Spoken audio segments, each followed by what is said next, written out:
चलो आप जो है मैथ की 3rd क्लास तीसरा पेपर सॉल्व करना है। ठीक है, इसमें देखो पहला क्वेश्चन क्या है, कह रहा है किसी कार्यालय में के कर्मचारियों का मासिक औसत वेतन 22,000 है, अफसरों का औसत वेतन 28,000 है और जो अफसर नहीं उनका औसत 13,000 प्रति महीने है। यदि अफसरों की संख्या 12 हो तो अफसरों जो अफसर नहीं है उनकी संख्या कितनी होगी कार्यालय में। ठीक है, तो मतलब औसत का क्वेश्चन है, औसत में देखो लगातार आ रहा है क्वेश्चन। अब इसमें करना क्या है, सीधे सीधे कार्यालय के कर्मचारियों की संख्या या तो x मान लो। ठीक है, तो दो तरह के हैं ना, एक अफसर हैं और एक कैसे हैं, अफसर नहीं है। तो इसमें अगर अफसरों की संख्या डायरेक्ट दिया 12 तो 12 ही रहे, तो इसका अफसर जो नहीं है उनका मान लो x। ठीक है, अब शुरू में कितने कर्मचारी हैं, कुल कर्मचारियों का वेतन है 22,000। ठीक है, तो कुल कर्मचारियों की संख्या कितनी हो गई, 12 अफसर और x अफसर नहीं, तो 12 + x। इनका औसत कितना दिया है, औसत वेतन 22,000, तो इनका कुल वेतन कितना हो जाएगा, गुणा कर दो 264 आ जाएगा, 0 0 0 और 22 12 का इसमें 22 का x में गुणा कर दोगे 22 x के आगे 0 0 0 नहीं 22,000 x। चाहो तो ये गुणा भाग करने के लिए क्या कर सकते हो, x 0 0 हटा भी सकते हो। ठीक है, कोई दिक्कत नहीं। उसके बाद फिर क्या कह रहा है, उसके बाद अब कह रहा है कि जो अफसर है उनका 28,000 दिया हुआ है, तो अफसरों की संख्या कितनी है 12, इनका औसत वेतन 28,000, तो इनका कुल कितना हो जाएगा वेतन, 12 का 28 में गुणा करो 0 0 0 और 12 × 96 336 और 12 करने 12 और 9 21।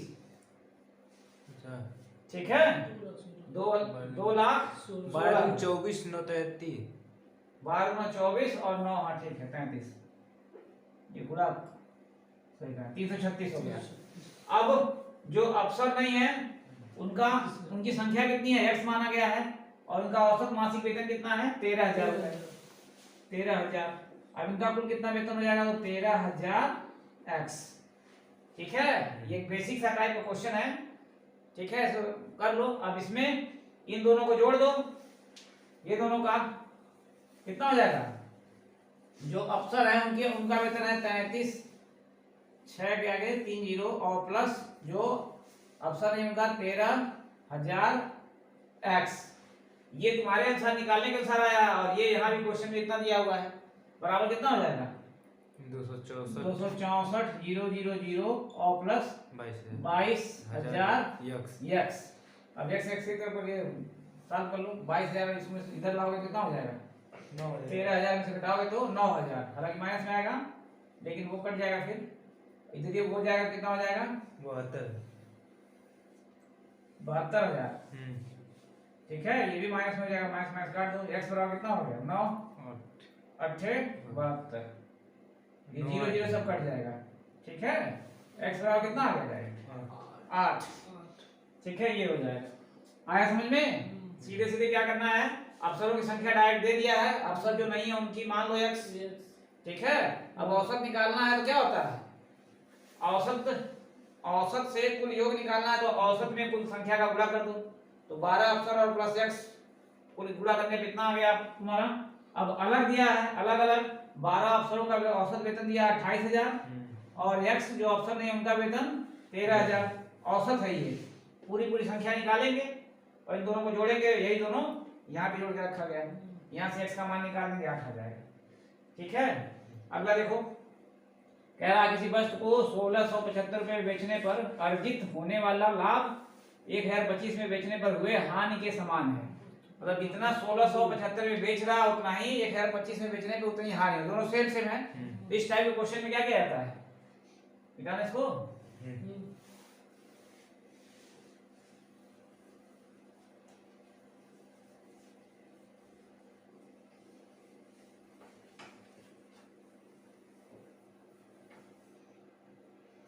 इसमें देखो सीधे सीधे क्या किया जाता है, ये मान लो कि जितना 1675 रुपए में बेचने पे x रुपए का लाभ हो रहा है। ठीक है, तो 1675 में जब बेचेगा तो कितने रुपए का लाभ होगा? x रुपए का लाभ। यहाँ मान लो x, तो क्रय मूल्य कितना हो जाएगा? 1675 माइनस एक्स। 1675 माइनस x, ठीक है। अब फिर कह रहा है 1025 में बेचने पे उतना ही जितना लाभ हो रहा है उतना ही हानि हो जा रही है, तो यहाँ पे हानि कितनी हो जाएगी? हानि भी कितनी रुपए हो जाएगी? 100 रुपए। तो यहाँ भी क्रय मूल्य कितना हो जाएगा?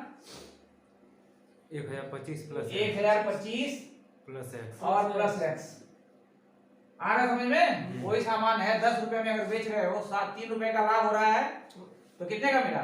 10 माइनस 3 करोगे 7।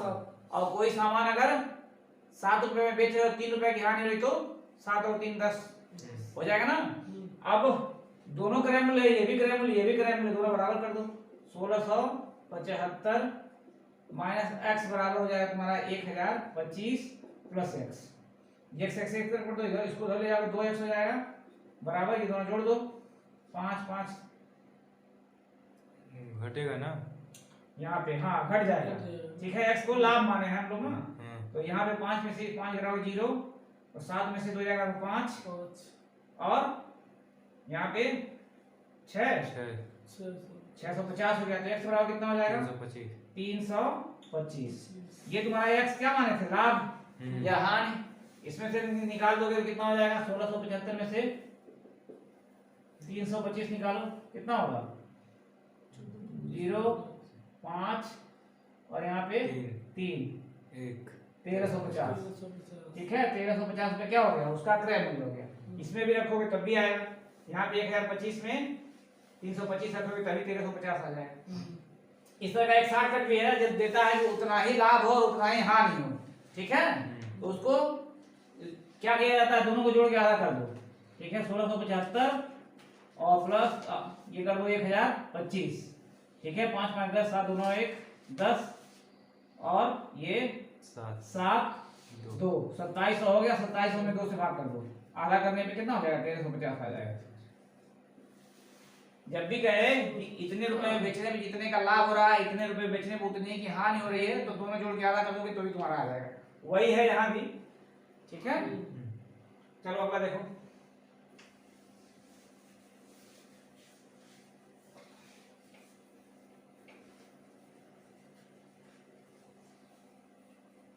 अगला क्या है? कह रहा है आकाश, भरत, चरण, दिनेश, महेश और नरेश के 6 16 21 10 और 8 ऑनलाइन मित्र हैं, ठीक है। यदि उनके साथ मित्रों की संख्या का माध्य 14 हो तो के का मान ज्ञात कीजिए। ये के, ये वाला के है, ठीक है ना। यहाँ थोड़ा सा कंफ्यूजन किया है, ये के ये वाला है, इसी के का मान पूछ रहा है, ठीक है। तो माध्य का विकल्प बताए थे, क्या होता है माध्य बराबर? उसका औसत वही होता है। माध्य का मतलब औसत, कुल योग, पदों का कुल योग बटा कुल संख्या, और बटा कुल संख्या, कुल संख्या, ठीक है। अब कुल योग कितना होगा? सबको जोड़ लो, कितने पद हैं? 6 प्लस 16 22 और 21 43 10 53 और 8 61 हो गया। और प्लस के, यहाँ के भी तो होगा, ठीक है। यहाँ पे देखो 1 2 3 4 5 और 6 मित्र हैं, और के को लेके हैं 61 प्लस के, ये बराबर माध्य कितना दिया है? कुल संख्या 6 है, बराबर 14, इधर उधर भेज दो तो 61 प्लस के बराबर 14 7 84, के बराबर कितना हो जाएगा? इसमें से उसको घटाओ तो 23, ठीक है। कुल पदों का योग बटा कुल संख्या होता है, माध्य कहो या औसत कहो। माध्यिका के बारे में बताया गया था ना, बहुलक के बारे में क्या फार्मूला होता है आपसे बताओ जल्दी से? 3 माध्यिका बराबर 2 माध्य गुणे 2 माध्य प्लस बहुलक। 3 माध्यिका, देखो ये बहुत जरूरी है क्योंकि आ रहा सब में, 2 माध्य प्लस और प्लस बहुलक, ठीक है। ये फार्मूला एकदम रटा होना चाहिए। अब माध्यिका, इसको शॉर्टकट तरीका ये बताया था, इसमें माध्यिका में क्या है? 3 अक्षर हैं, 3 इसके साथ रख दो, माध्य में 2 अक्षर है, 2 रख दो, प्लस बहुलक। अब ये जानो कि यहाँ पे 2 ये ले लो, 1 ये ले लो, 3 इधर हो गए, ये 3 है ये, इस तरह शॉर्टकट से दिमाग में याद रखो, ठीक है। चलो अगला देखो।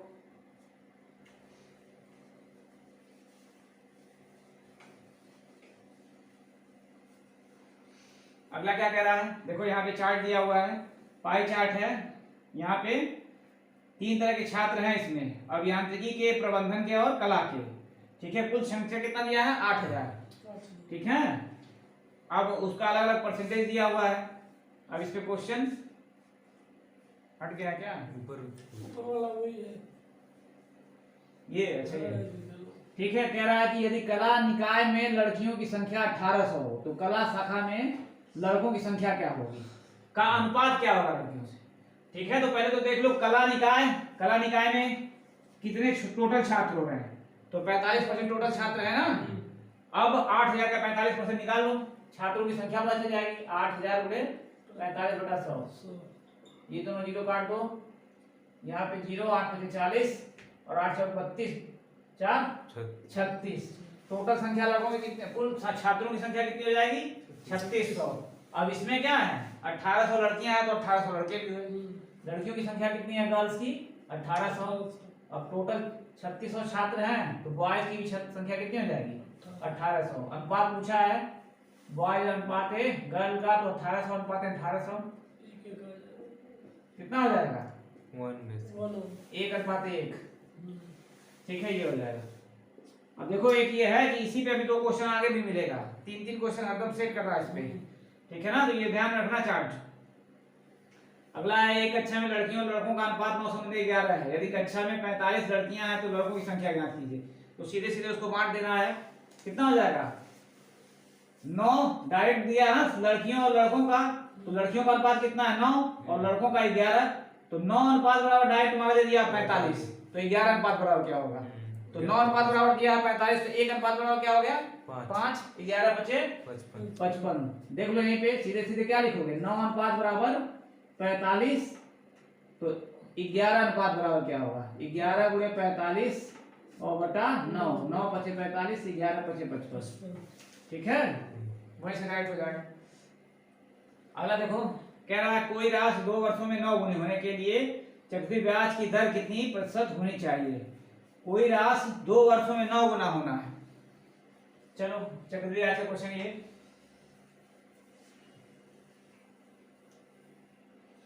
अब राशि मान लो कितना है? P है। ठीक है, P राशि हो गई, यानी कि मूलधन तुम्हारा P हो गया, P मूलधन इसको। अब 9 गुना हो जाएगा, कितना हो जाएगा? यानी कि A बराबर कितना हो जाएगा? 9P। ठीक है, N समय कितना दिया है? 2 वर्ष। अब R तुम्हारा पूछा है, क्या फार्मूला है? A बराबर P 1 + R/100 और यहाँ पे N। रख दो मान, A का मान कितना है? 9P, और तुम्हारा यहाँ पे P हो जाएगा, P की यहाँ P ही रहेगा, 1 + R/100 और यहाँ पे 2। ठीक है, P से P कट गया, ये इसका स्क्वायर हटाओ तो क्या होगा? इधर अंडर रूट हो जाएगा। 9 का रूट कितना हो गया? 3 बराबर ये 100 से गुणा कर लो, 100 + R/100 ये हो जाएगा तुम्हारा। ठीक है, ऐसे तिरछा गुणा करो कितना हो जाएगा? 300। यहाँ नहीं आ रहा, 300 यहाँ हो गया। ठीक है, ऐसे 3 में गुणा करोगे तो 300 बराबर 100 + R, तो R बराबर कितना हो जाएगा? इधर आ जाएगा तो 200 हो जाएगा। 200% होना चाहिए। ठीक है, 200% आया समझ में? यहाँ पे क्या है? P वही मूलधन हो गया, P को P मान लो या x भी मान सकते हो, कुछ भी मान लो। A बराबर क्या हो जाएगा? 9 गुना हो रहा है तो 9P हो गया, और समय दिया है 2 वर्ष, R पूछा है, यहाँ सीधे प्रॉपर फार्मूला रखोगे तुम्हारा आएगा। ठीक है, अगला देखो, कह रहा है एक 16 मीटर भुजा का वर्गाकार क्षेत्र एक समान चौड़ाई के मार्ग से घिरा है। मार्ग का क्षेत्रफल 144 वर्ग मीटर है, तो मार्ग की चौड़ाई क्या होगी? ठीक है, अब देखो ये थोड़ा सा है,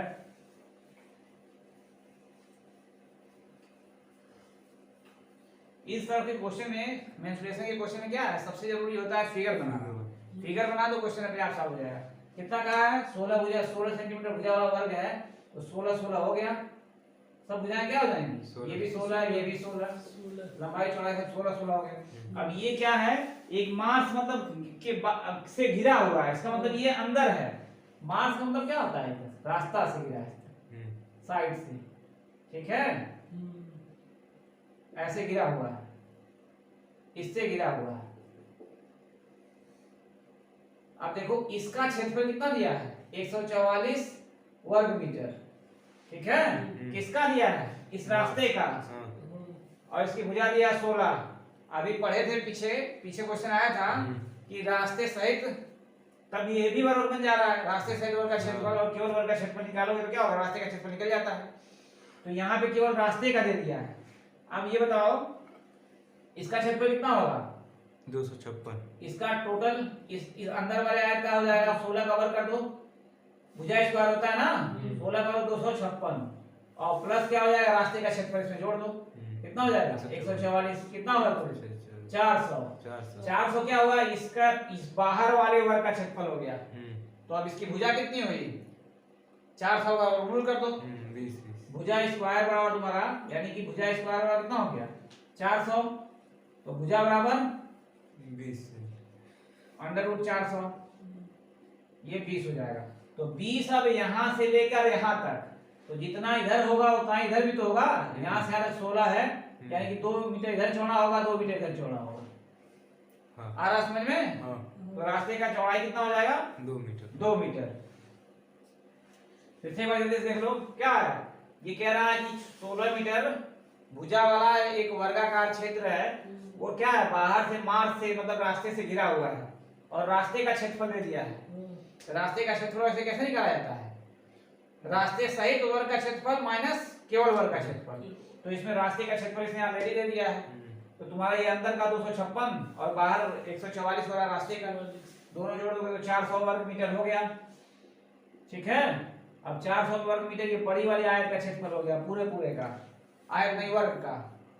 अब यहाँ से इसका वर्गमूल करोगे तो यानी कि 20 सेंटीमीटर भुजा आएगी। यहाँ से लेके यहाँ तक 20 और यहाँ से यहाँ तक कितना है? 16 है ये, तो इधर हो जाएगा, तो इधर हो जाएगा, ऐसे 2 नीचे भी हो जाएगा ऐसे, ठीक है। चलो अगला देखो, अगला क्या कह रहा है? एक व्यक्ति को कार से 300 किलोमीटर की दूरी तय करने में 5 घंटे लगते हैं, ठीक है। उसे अपनी गति कितने हावर बढ़ानी चाहिए ताकि उसी समान दूरी को 4 घंटे में पूरा कर सके? 300 किलोमीटर की दूरी है, पहले 4 घंटा लग रहा है, 5 घंटा लग रहा है, कह रहा कितना बढ़ा दे कि अब उसको 4 घंटा लगे। तो यहाँ से 4 निकाल लो दोनों का, ठीक है। 4 बराबर क्या होता है? दूरी बटा समय। तो पहले उसकी चाल कितनी थी? 300। तो 300 बटा ये दूरी हो गया, बटा समय कितना लग रहा है? 5। 60 किमी प्रति घंटा उसकी चाल पहले है। अब इसको अगर 4 ही घंटा में करना तो चाल कितनी हो जाएगी? 300 बटा 4, ये काट दोगे तो 75 आ जाएगा। 75 किलोमीटर प्रति घंटे से चलेगा तो 4 घंटे में पूरा कर देगा। तो पूछा और कितना बढ़ाए?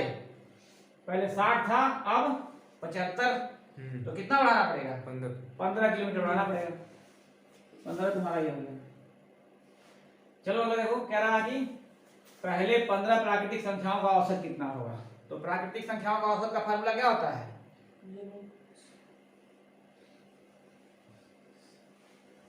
प्राकृतिक संख्याओं का योग का फार्मूला क्या होता है? n + 1/2। योग का फार्मूला होता है n पोस्ट में n + 1/2। ये क्या है?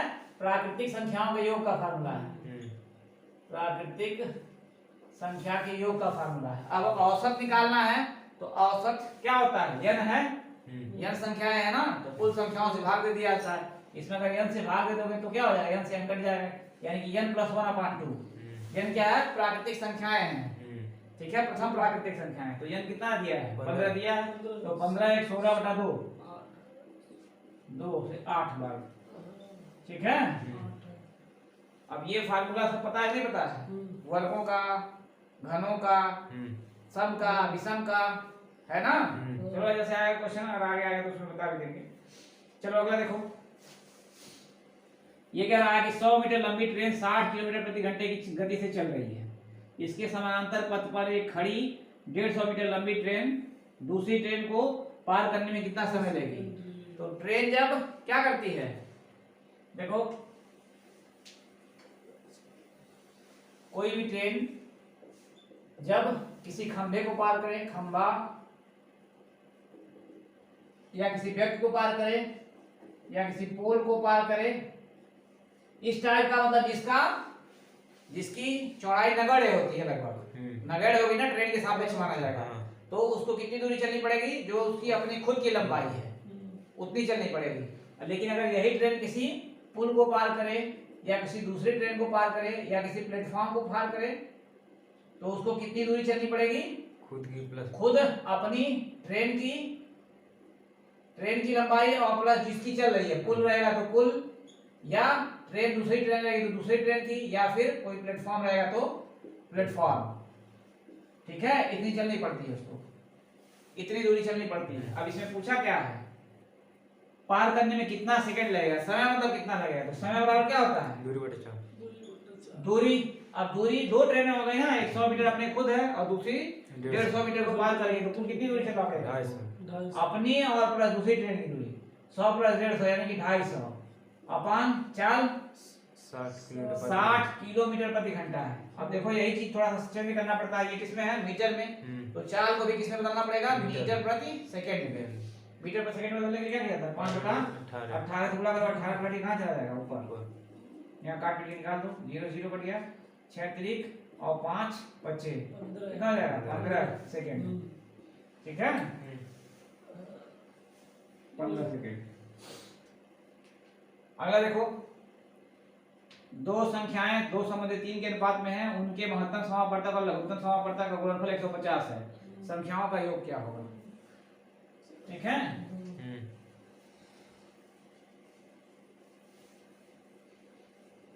अब इसमें देखो क्या होता है फार्मूला इसका। पहली संख्या, दो संख्याएं अगर हैं गुणे दूसरी संख्या बराबर होता है लस गुणे मस, ये होता है। अब इसमें कोई नहीं पता लगा, तीसरा होगा तो इसमें इकट्ठे गुणनफल दे दिया। कितना दिया इसको? लस और मस गुणनफल 150 और इन दोनों संख्याओं का अनुपात दिया है 2 और 3। तो अनुपात में x लगा के मान लो, माना संख्या 2x और गुणे 3x, 3 गुना 6x स्क्वायर बराबर कितना हो जाएगा? 150। तो x स्क्वायर बराबर 6 से काट दो, 6 गुना 12 और 6 25 30, x बराबर कितना हो जाएगा? √25 यानी कि 5। ठीक है, 5 क्या हुआ? ये x का मान है, संख्या कितना माने हो? 2x है यानी कि 5 गुना 10 पहली संख्या हो जाएगी, दूसरी 5 या 15। अब संख्या का क्या पूछा है? योग पूछा है। दोनों जोड़ दो, 10 और 15 25। ठीक है, अगला देखो, अगला कह रहा है यशवंत n मिनट में यम शब्द टाइप करता है और पवन q मिनट में p शब्द टाइप करता है। यशवंत की टाइपिंग और पवन की टाइपिंग की दर क्या है? अनुपात पूछा है। तो क्या होगा? दर का मतलब कुल कितना कर रहे हैं वो लोग, दोनों का अनुपात 2 है। एक यशवंत है और एक कौन है? पवन। इसको कहा है कि n मिनट में यम शब्द टाइप कर रहा है। तो अगर यही कहता कि 5 मिनट में 20 शब्द, तो दर क्या होता है? 1 मिनट में कितना करेगा? ठीक है, तो 1 मिनट में क्या करते तुम? 20/5 कर देते, 5 चौके 20 होता। इसी तरह से यहाँ पे n मिनट में यम, तो प्रति मतलब यम 1 मिनट में कितना हो जाएगा? यम बटा यन हो जाएगा। ठीक है, यशवंत की दर कितनी हो गई? दर का मतलब होता है जो भी यूनिट हो, मिनट या पर सेकंड या पर मिनट या पर घंटा। तो ये हो गया तुम्हारा।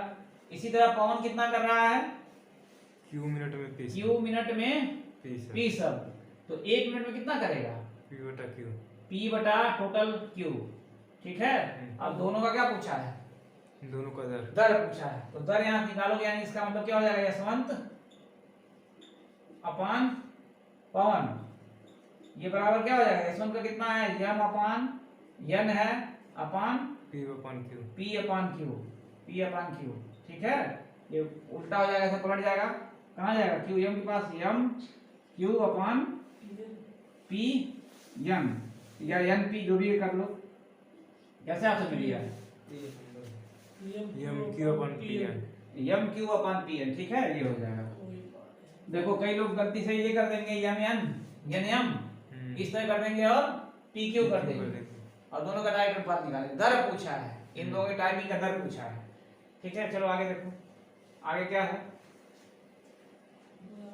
कला और प्रबंधन पढ़ने वाले विद्यार्थियों के बीच में कितना अंतर है? अच्छा, वो वाला है ग्राफ वाला।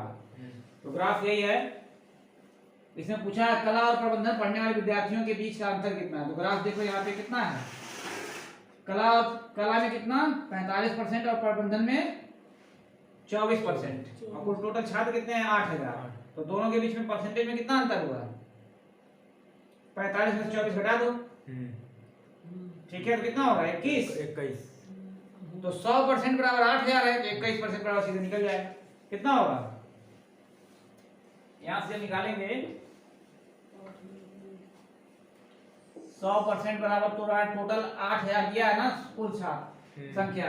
तो इसमें प्रबंधन और इसका दोनों का अंतर पूछा है, तो अंतर कितना हो रहा है परसेंटेज का 21% का हो रहा है। 21% बराबर कितना हो जाएगा, तो ऐसा तिरछा गुणा 21 गुणे 8000 और अपान 100, दोनों जीरो काट दो, 0 1680, ठीक है, ये हो जाएगा।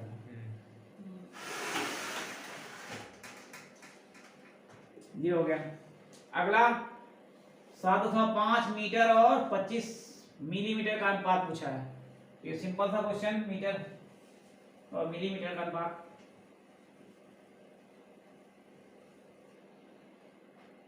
सात 7.5 क्या है, मीटर है, और 25 मिलीमीटर का पूछा है। तो छोटे वाले पैमाने में बदल दिया जाता है। 1 मीटर में कितना मिलीमीटर, 1000। 1000 इसमें गुणा कर दो, मिलीमीटर में ये भी बदल जाएगा। 1000 से गुणा कर दो, कितना हो जाएगा, 1 जीरो से 10 घटाने खत्म हो गया, ये 100 हो जाएगा। अब 25 दिया 300 और नीचे कुछ है मतलब 1 है, अनुपात 1 हो जाएगा। देखो ये बार गलती कर देते हैं लोग पैमाने में। इसमें क्या होता है, मीटर देखो बीच में, ठीक है, उससे नीचे डेसीमीटर और उससे नीचे सेंटीमीटर और उस सबसे नीचे मिलीमीटर, ठीक है, ये मीटर के बीच। अब ये इससे 3 नीचे हो गए और 3 ऊपर भी होते हैं, कौन कौन, डेका नहीं, ऊपर से आओगे तो किलोमीटर, फिर हेक्टोमीटर और फिर डेकामीटर, ठीक है। अब ये 3 इससे बड़े और 3 इससे छोटे, और सबके बीच में कितने का अंतर होता है, गुणज, 10 के गुणज का, 10 के गुणज का अंतर होता है सबके बीच में। इधर भी जाओगे तो 10 के गुणज का, ठीक है। अब 1 किलोमीटर और निकालना होगा 10 दाम 100 दाम 1000 मीटर हो गया, या हेक्टोमीटर में निकालना होगा 10 दाम 100, 1 हेक्टोमीटर और कितना मीटर, ठीक है। ऊपर जाएंगे तो क्या होगा, अपान होता जाएगा, नीचे आएंगे तो मल्टीप्लाई होता जाएगा, ठीक है। ये देखना अगला क्या है, कह रहा है एक हैंडीकैप रिकॉर्डर 4400 रुपए में 10% के लाभ पर बेचा गया, इसे 42,000 रुपए में बेचा जाए तो क्या लाभ होगा, ठीक है। लाभ और हानि से भी काफी क्वेश्चन आ रहा है। कितने बेचा जा रहा है, 44,000 में 10% के लाभ पर, तो कितना परसेंट का दाम पाएगा वो जो बेचेगा, 110% का। देखो 10% का लाभ हो रहा है ना, तो 100 से ज्यादा हो गया 10%, तो 110% में कितना हो जाएगा, 44,000। अब तो 100% उसका क्रय मूल्य निकाल दो, कितना होगा, कितना हो जाएगा, 100 गुणे 44,000 और बटा 110, 0 0 कट गया, 44 400 ये हो गया, यानी कि 40,000। तो टेप रिकॉर्डर जो है उसका मूल्य कितना हो गया, हैंडीकैप रिकॉर्डर का 40,000। फिर क्या रहा, अगर उसको 42,000 में बेचा जाए तो कितना लाभ होगा, लाभ परसेंटेज पूछ रहा है। तो लाभ प्रतिशत बराबर क्या होता है, लाभ कितने का होगा, 42,000 में बेचा जाएगा तो 2000 का, लाभ गुणे 100 और बटा क्रय मूल्य। क्रय मूल्य हमेशा कितना होता है, क्रय मूल्य नीचे रहेगा, 40,000 है, ठीक है। ये तीनों 0 कट गया, इससे इसको काट दो, 2 दूना और 2 25, कितने परसेंट का लाभ होगा, 5%। चलो अगला देखो, अगला क्या कह रहा है, कह रहा है यदि साधारण ब्याज के अंतर्गत 3,000 रुपए की राशि 2 वर्षों में 3600 रुपए हो जाती है, तो ब्याज की दर, तो इसमें क्या है, यहाँ पे क्या दिया है, पी दिया 3,000 रुपए, एसआई डायरेक्ट नहीं दिया है, डायरेक्ट कितना एसआई कितना हो जाएगा 3600 रुपया हो जा रहा है, तो एसआई कितना हो गया 3600 माइनस 600। ठीक है 3600 माइनस 3000 करोगे 600 रुपए। और क्या दिया है 2 वर्ष यानी कि टी दिया है 2 वर्ष। अब पूछा क्या है तुम्हारा आर पूछा है, तो आर बराबर क्या हो जाएगा एसआई गुणे आर बराबर एसआई इंटू 100 अपॉन पी गुणे टी। यहाँ रख दो सीधे सीधे। एसआई कितना है 600 गुणे 100 और बटे पी कितना है 3000 गुणे 2। ये काट दो यहाँ से, 2 से इसको काटोगे कितना हो 2 3 6 से काटोगे इसको 10 बार में 10%। ठीक है साधारण ब्याज का सीधे क्वेश्चन है। उसके बाद अगला देखो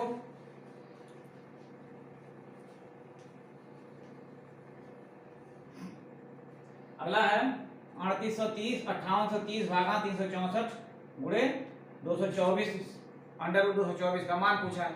अब इसमें देखो ये क्या है बहुत थोड़ा कैलकुलेटिव हो जाएगा, बहुत लंबा करोगे थोड़ा सा दिमाग लगाओ। 224 के पास किसका वर्ग होता है 14 का 15 का होता है 15 का 225 होता है, तो लगभग मानो लगभग लेके चलो उसका 15 हो गया। ठीक है और गुणे अब इसको जल्दी से इसमें भाग दे लो कहीं किनारे, लगभग कितना आएगा 364 अगर करोगे 364 लगभग मान लेके चलो पूरा पूरा नहीं 5830 कितनी बार जाएगा एक बार जाएगा 364 13 से 4 या 9 यहाँ पे 1 यहाँ 1 0 हो गया। कितनी बार में लगभग जा रहा है 3 से करो तो 3 से करोगे 3 3 का 9 3 3 का 9 नहीं होगा और 36 से 119 ले कितना है 5830 है ना, घटाया सही गया है 13 से 4 जाए 9 यहाँ पे कितना बचा 7 में 6 1 और 5 2 ठीक है 2 हो जाएगा। अब 3 से करो 3 6 18 3 से 21 6 बार लगभग जाएगा, तो लगभग 6 बार जाएगा जितना भी आवे। तो 16 गुणे 15 डायरेक्ट कर दो कितना हो जाएगा 16 15 छक्का 90 और 15 करने 15 और 9 24 240 के नियर इसी के आसपास आएगा 240 ये हो जाएगा। वैसे अगर साल पर क्या है बहुत लंबा प्रोसेस हो जाएगा। 224 का भाग विधि द्वारा वर्गमूल निकाला जाएगा। कैसे निकाला जाएगा 224 का भाग विधि द्वारा ऐसे जोड़ा बनाएंगे, ऐसे निकालेंगे एक एक करने एक ऐसे करके यहाँ पे 1 हो जाएगा, 1 हो गया यहाँ 1 1 2 अब जोड़ा उतारेंगे 24 फिर लगभग 4 बार जाएगा 4 चौके 16 4 8 1 9 ऐसे करके निकालेंगे। फिर डेसिमल के 2 डिजिट तक निकालेंगे, दशमलव के 2 स्थान तक निकालेंगे तब होगा। ठीक है अगर इसको बहुत पास में दिया होता दशमलव के आसपास में दिया होता तो फिर वो करना पड़ता, लेकिन वैसे क्या है समय बचाने के लिए ऐसे कर लेंगे। चलो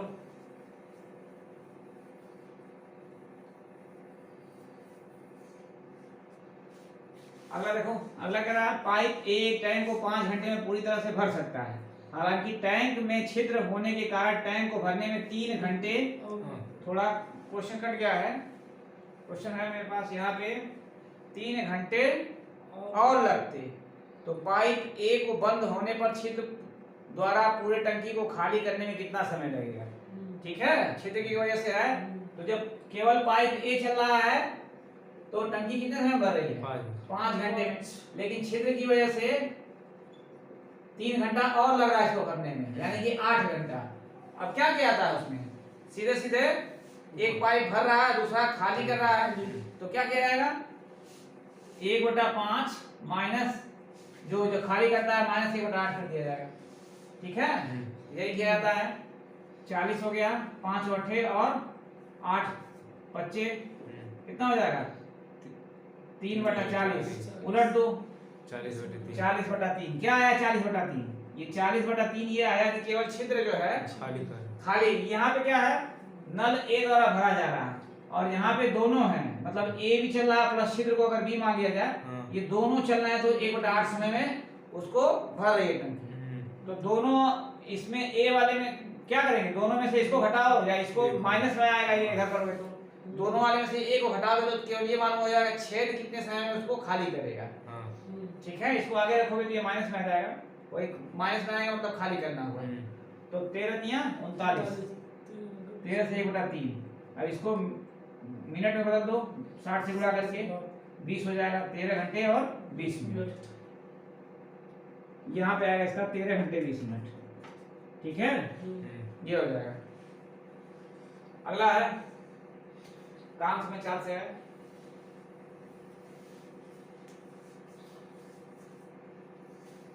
एक काम को 8 दिन में पूरा कर सकता है, बी उस काम को 10 दिन में और सिर्फ 12 दिन में। तीनों मिलकर करें तो क्या हो जाएगा? तीनों का एलसीएम A8 B 10 और C 12। तीनों का लसागु कितना हो जाएगा? 8 10 12 120।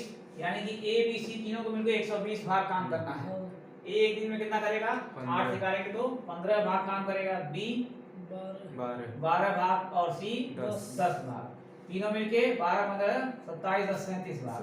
तो 120 भाग कितने में करेंगे? तो 120 बटा 37 कितनी बन जाएगा? 3 बन जाएगा। 9 बटा 37। ठीक है, ये हो जाएगा। देखो काम समय से भी डेली आ रहा है हर पेपर में। अब तक जितना भी साल हुआ काम समय से, साधारण ब्याज से, चक्रवृद्धि ब्याज से, हर टॉपिक से आ रहा है। सिंपल क्वेश्चन आ रहा है तो इसको इसलिए बार बार क्या कहें कि रिवीजन करते रहो। 2-2 क्वेश्चन हर टॉपिक का रोज लगाओ। ठीक है, यही सबसे बेस्ट तरीका इस समय है। अगला देखो, अगला है ये भी देखो, एक तुम्हारा कैलकुलेटिव है। अगर इसको कैलकुलेशन में जाओगे तो क्या होगा? बहुत लंबा प्रोसेस है। इसका वर्ग करो, फिर इसको 27 का वर्ग करके उसमें भाग दो। इससे अच्छा देखो कोई शॉर्टकट तरीका क्या है? 486 है। 486 को अगर 4 से भाग दे तो कितना हो जाएगा? 4 अपने 4 4 गुना 4 4 से तो नहीं कटेगा, 2 से कट जाएगा ना, 2 से 4 अपने 4 4 गुना 243। 2 से काटोगे तो 2 दूना और 2 चौका और 2 तिया 243 हो रहा है। ठीक है, यानी 243 गुणे कितना हो जाएगा? 2। इसके ऊपर क्या करो? स्क्वायर है, यहाँ पे 2 स्क्वायर कर दो और 27 को, और 243 किसका वर्ग होता है? वर्ग करोगे मतलब किसके घात के रूप में आएगा? 3 3 का 9 तो 27 तिया 81 तिया 243। ठीक है, 3 पे 5 घात, 3 पे 5 हो गया गुणे 2 और यहाँ पे बाहर 2 हो गया भागा ये 27 को भी 3 के घात के रूप में तोड़ लो, कितना हो जाएगा? 3 पे 3 हो गया, ये 2 बाहर है और भागा गुणे ये 15 और ब्रैकेट बंद करके 12 ये दिया है ना। अब इसको यहाँ पे कर लो तो 3 पे ये बाहर का बाहर घात में क्या होगा? गुणा हो जाता है। 3 पे कितना हो गया? 6 घात गुणे 15, ये तुम्हारा हो गया और भागा 12। ठीक है, अब इसको हटाओगे तब ब्रैकेट तो 3 पे 5 गुना 10, 3 पे 10 और ये 2 से 2 इस पे मतलब क्या है? 1 है यहाँ पे। 1 का 2 में गुणा करो 2 पे 2 हो जाएगा। ठीक है, और फिर भागा है तो इसको 3 नीचे कर दो, 3 पे 6 और गुणे कितना हो गया? 15। ठीक है, ये सबका ब्रैकेट बाहर बंद करके भागा बाहर 12, ये हो गया। 3 से जब घात बराबर हो, आधार बराबर हो तो घात क्या होता है? भाग रहेगा तो घट जाएगा, भाग जाएगा तो घट जाएगा, गुणा रहेगा तो जुड़ जाएगा। यहाँ भाग गया तो 3 में से 6 ये घटा दो, 10 में से 6 कितना हो जाएगा? 3 पे 4 गुणे 2 पे 2 और गुणे 15 और ये भागा 12 नीचे कर दो, कितना हो गया? 3 पे 4 का मतलब 81 गुणे 2 पे 2 का मतलब 4 गुणे 15 और बटा 12, 4 तिया और 3 से काटो तो 3 बचे, 5 से गुणा कर दो, 5 से गुणा करो तो 5 करने 5 और 5 बटे 40 405। देखो उस तरह से करने पे थोड़ा क्या है, इजी तरीके से हो जाएगा। जैसे टाइम टेकिंग इस तरह के क्वेश्चन होते हैं क्योंकि प्रेशर में जल्दी होते नहीं हैं, फिर भी जब अभ्यास बढ़िया से रहेगा इस तरह का तब हो पाएगा वो जल्दी। चलो अगला देखो, एक समांतर त्रिभुज की परिमाप कितना है? 40 सेंटीमीटर है और इसका क्षेत्रफल 60 स्क्वायर सेंटीमीटर है। समांतर त्रिभुज की लंबाई और चौड़ाई ज्ञात करें यदि इसकी ऊंचाई 4 सेंटीमीटर हो। चलो कल ये बताया समांतर त्रिभुज के बारे में।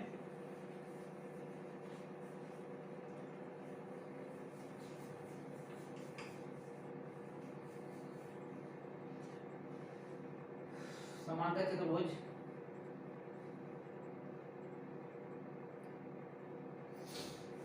ये हो गया। अब इसमें ये अगर a है तो ये भी a होगा। लंबाई चौड़ाई इसका भी क्या होता है? बराबर होता है, आयत की तरह, बस कोण अलग अलग होता है। तो कल बताए थे दो तरह का इसका फार्मूला होता है, अगर कोण दिया है तो A B sine theta. A B into sine theta, ठीक है, ये क्षेत्रफल होता है इसका। लेकिन अगर ये साइन थीटा वाला अगर नहीं है तब तो आधार गुणे आधार, इसको ये आधार हो गया ना, आधार क्षेत्रफल वाला मतलब क्या होता है, आधार गुणे ऊंचाई, आधार गुणे लंबवत ऊंचाई, इसको माना था, ये ऊंचाई दिया जाता है, ये नहीं, लंबवत ऊंचाई, ऊंचाई। ये फार्मूला याद रखना समांतर चतुर्भुज में, ठीक है। अब इसमें क्या कह रहा है क्वेश्चन, समांतर चतुर्भुज का परिमाप 40 दिया, तो परिमाप यहाँ 40 दिया तो क्या हो जाएगा इसका मतलब, ये सभी भुजाएं जोड़ के परिमाप इसका क्या होगा, 2 ब्रैकेट में a प्लस b बराबर कितना हो गया 40। तो यहाँ पे ab बराबर कितना हो जाएगा, a प्लस b बराबर कितना हो गया 20। यहाँ रहने दो, इसमें एक भुजा तो पता है नहीं, अब यहाँ से निकाल सकते हो भुजा।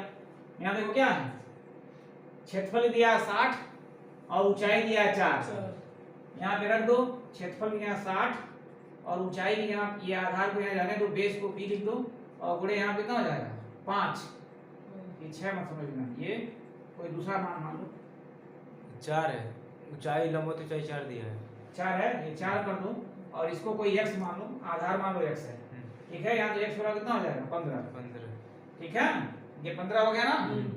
अब ये तुम्हारा 15 हो गया, ये 15 हो गया, तो यहाँ 15 यहाँ रखोगे तो b कितना आ जाएगा 5।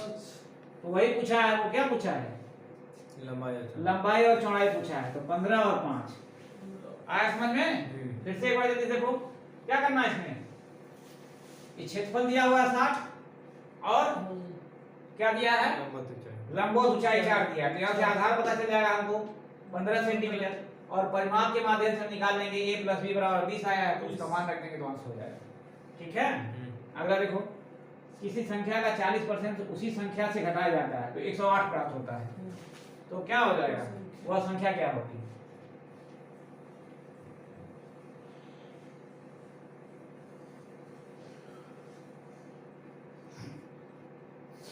कोई भी संख्या x मान लो x, अब उसी संख्या में से क्या करा, इसका 40% घटा दो, x का 40% बराबर क्या हो जा रहा है 108 मिल जा रहा है, तो संख्या यानी x निकाल दो यहाँ से, 0 0 कट गया, 2 बचे और 2 दूना कितना हो जाएगा 5x में से 2x घटाओगे तो 3x बटा 5 बराबर 108, x बराबर क्या हो जाएगा 108 गुणे 5 बटा 3, 3 से काटो 3 3 9 3 6 18, 36 गुणे 5 180, ठीक है, कितना हो जाएगा 180। आया समझ में, एक सिंपल सा है। देखो परसेंटेज में और नॉर्मली क्वेश्चन बहुत ज्यादा पूछा, बस यही है तुम्हारी प्रैक्टिस होनी चाहिए बढ़िया से, हर टाइप के पेपर का 2-2 क्वेश्चन रोज लगाओ, ठीक है ना, क्योंकि मैथ बहुत जरूरी होने वाला है परीक्षा में। अगला देखो, अगला क्या कह रहा है, 2 सेमी त्रिज्या के 27 छोटे गोले को पिघलाकर एक बड़ा गोला बनाया जाता है, तो बड़े गोले की त्रिज्या क्या होगी, ठीक है, ये मेंसुरेशन का क्वेश्चन है। सबसे पहले तो गोला और वृत्त में अंतर क्या है,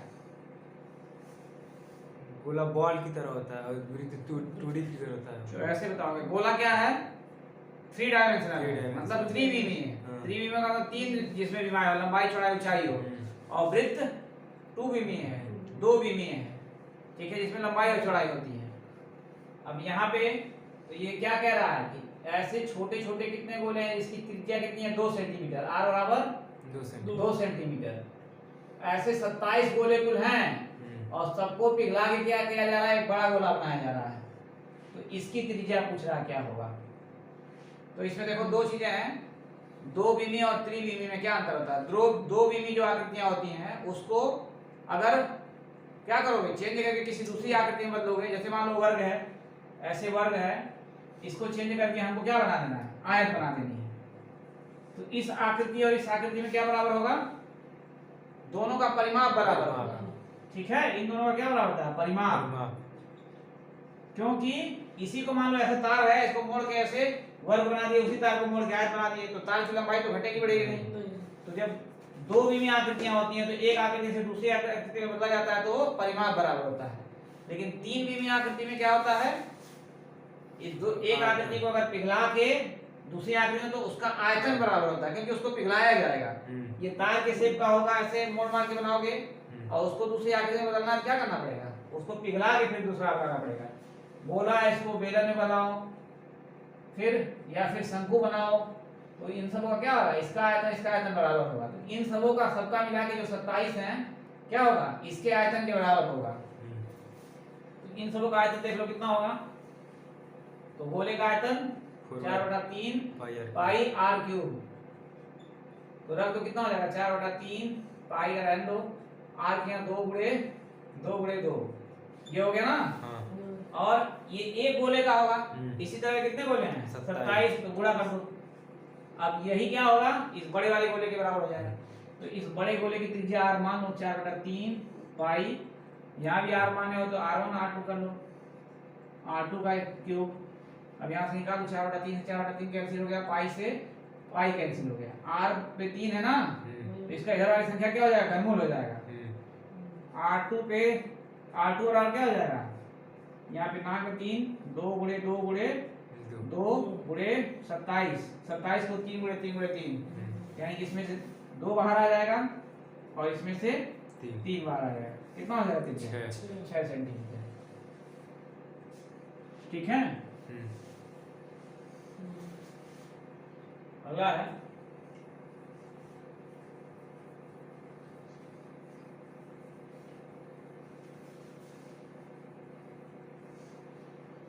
अगला, देखो क्या है, कह रहा है कि 1 लाख के बिल को 40% की छूट और 2 क्रमिक छूट 36 और 4 की बीच का अंतर क्या होगा। तो अब समतुल्य बट्टा क्या होता है, समतुल्य बट्टे का मतलब 2-3 बट्टे को मिला के एक बट्टा बनाना, और एक सीधा सीधा बट्टा होता है। तो फायदा किसमें होगा, अब 2 लोग है ना, एक दुकानदार हो गया, एक ग्राहक हो गया, एक ग्राहक होते हैं, एक दुकानदार। तो ग्राहक जो होता है उसको जो एक साथ का बट्टा हो, जैसे 40%, उसमें फायदा होगा, और दुकानदार को समतुल्य बट्टे में। देखो मान लो दुकानदार कोई सामान है, पहले 36% की छूट दे, फिर 4% की छूट दे, तो देखो दोनों में अंतर कहाँ से आएगा, ये कितना इकट्ठे 40% है। कोई अगर 100 रुपए की किताब है और 40% छूट पाओगे, कितने पाओगे, 60 में। 60 ठीक है। लेकिन 2 समतुल्य बट्टा, अब देखो कैसे अंतर हो जाता है। पहले ये 100 रुपया है, क्या किया इसने, 36% की छूट दिया, तो कितने परसेंट का दाम पाएगा वो, 64 64/100 करोगे तो 64 हो गया। अब जो अगली छूट वो देगा, वो कितने पे देगा, 64 पे 4% की देगा। ठीक है, 100 पे 4 देता तो 4 हो जाता, 36 4 40 हो जाता। लेकिन अब जो देगा 64 पे देगा वो। ठीक है, तो इसीलिए उसका मान कम आएगा। तो इसलिए समतुल्य बट्टे का जो फायदा होता है वो दुकानदार को होता है, और इकट्ठा बट्टा ग्राहक को फायदा होता है। अब इसमें यही है, इसका समतुल्य बट्टा निकालो। क्या बताए थे, कल फार्मूला बताए थे ना, -x, दोनों छूट है तो -x -y और -y प्लस xy बटा 100। ठीक है, तो -36 -4 और प्लस 36 गुणे 4 बटा 100। 4 से काटो, ये 25 बार है, 25 से करो तो डेसिमल में निकालो, 25 से 25 और 11 दशमलव लगाओगे, 25 चौके 100, 25 चौके 100 हो गया। ये -40 प्लस 1/244 कितना हो जाएगा। अब यहीं से देख लो, इस क्वेश्चन का तुम्हारा आंसर यहीं से आ जाएगा।